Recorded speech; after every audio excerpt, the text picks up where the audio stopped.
नमस्कार विद्यार्थी मित्रांनो, कसे आहात तुम्ही सर्व? मजेत ना?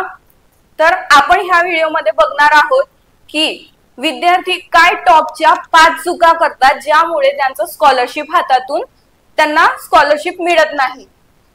तर त्या चुका काय ते आपण बघून घेणार आहोत आणि आपण प्रयत्न करणार आहोत की आपण त्या कशा टाळू शकतो ते आपण बघणार आहोत। त्याआधी आपण बघू की अकॅडमीने एक नवीन बॅच स्टार्ट केलेली आहे। त्यामध्ये तुम्हाला स्कॉलरशिपची एक नवीन बॅच स्टार्ट केलेली आहे इयत्ता 5वी व 8वी करिता ग्रामीण व शहरी विद्यार्थ्यांसाठी। त्यामध्ये तुम्हाला शाळेच्या वेळेनुसार क्लास पाहण्याची सुविधा, जुन्या प्रश्नपत्रिकांचं विश्लेषण होणार आहे, test series, e book, notes मोफत मिळणार आहे, व्हिडिओ डाउनलोड सुविधा ही सुद्धा आहे, डिजिटल बोर्डवर लाईव्ह क्लासेस होणार आहे, लेक्चर अनलिमिटेड वेळा पाहू शकतात। आणि अजून तुम्हाला काही अधिक माहितीसाठी तुम्ही अजून संपर्क करू शकतात 80 10 45 75 77 60 ह्या नंबरवरती। आणि अजून एक तुम्हाला नंबर दिलेला आहे, तुम्ही त्यावर सुद्धा संपर्क करू शकतात। तर आपला आजचा टॉपिक आहे की आपण काय 5च्या चुका करतो, विद्यार्थी काय 5 टॉपच्या चुका करतात ज्यामुळे त्यांना स्कॉलरशिप मिळत नाही।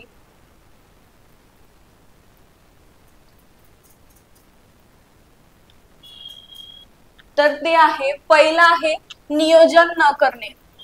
तर विद्यार्थी मित्रांनो, जर तुम्ही कुठल्याही एक्झामची तयारी करताय, आता हे आहे स्कॉलरशिपचं, तुम्ही एक्झामची तयारी करताय पण त्याच्यावर तुम्ही वेळेचं नियोजन नाही केलं, तुम्ही अभ्यास कशा प्रकारे करणार आहात त्याचं सुद्धा तुम्ही नियोजन नाही केलं, तर त्याने तुम्हाला खूप नुकसान होणार आहे।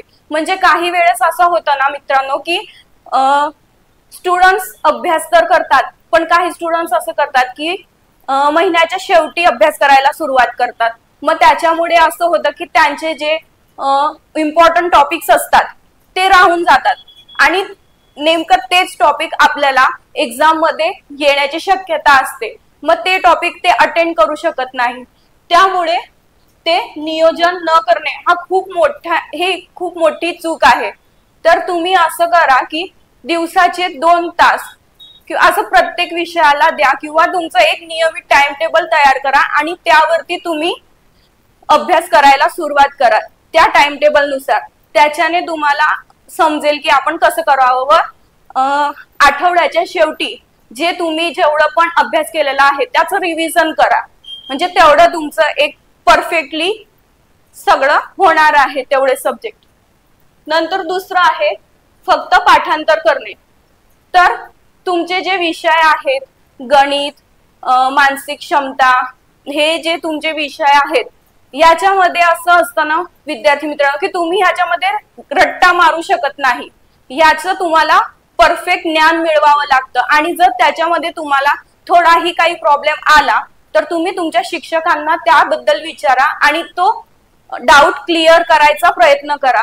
कारण की जे पण तुम्हाला एक्झाम मध्ये प्रश्न विचारले जातील ते असं नाही की हे सेम जे तुम्ही बघितलेले आहेत तेच प्रश्न असणार, म्हणून तुम्ही प्रयत्न करा की तो टॉपिक समजून घेणे हा त्याच्यावरती एक इलाज आहे। त्याने तुम्ही ही चूक टाळू शकता आणि फक्त पाठांतर करून कधीही यश मिळत नसते, ते ज्ञान कधीही टिकत नाही, म्हणून तो धडा तुम्ही समजून घ्या। तिसरा आहे मागील प्रश्नपत्रिका न सोडवणे। तुम्ही अभ्यास करतात मित्रांनो, खूप छान प्रकारे अभ्यास करतात, पण जर तुम्ही मागील प्रश्नपत्रिका सोडवल्या नाही तर तुम्हाला प्रश्नपत्रिकेचं जे पॅटर्न आहे, प्रश्नांचं जे पॅटर्न आहे ते तुम्हाला कळणार नाही।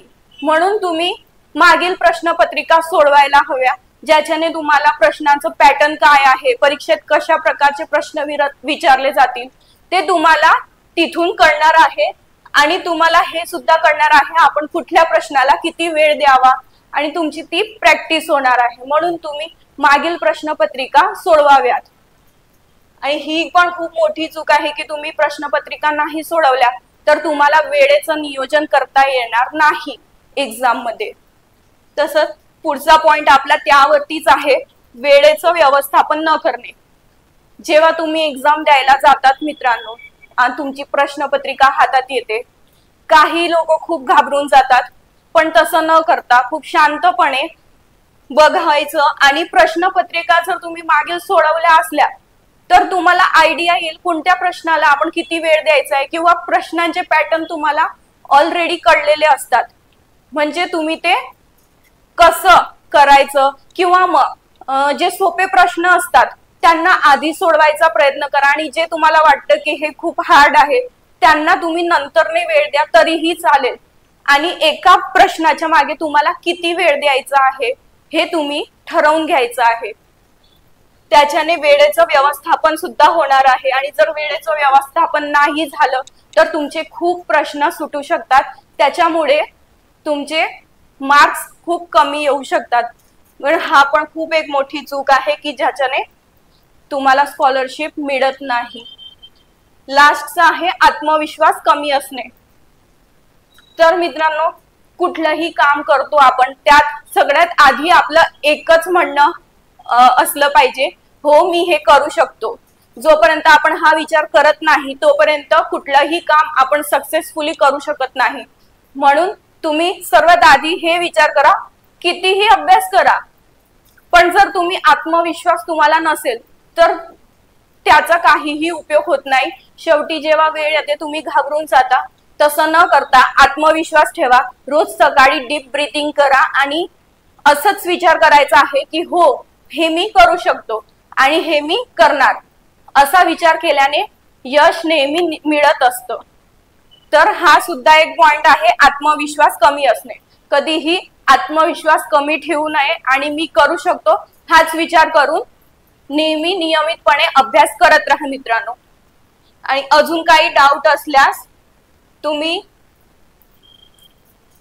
अकॅडमीला संपर्क करू शकतात 8010457760 या नंबरवरती. आणि तुम्ही बॅच सुद्धा जॉईन करू शकतात आणि त्यावरती तुम्हाला हे सगळे प्रकारचं फॅसिलिटीज मिळणार आहेत. थँक्यू.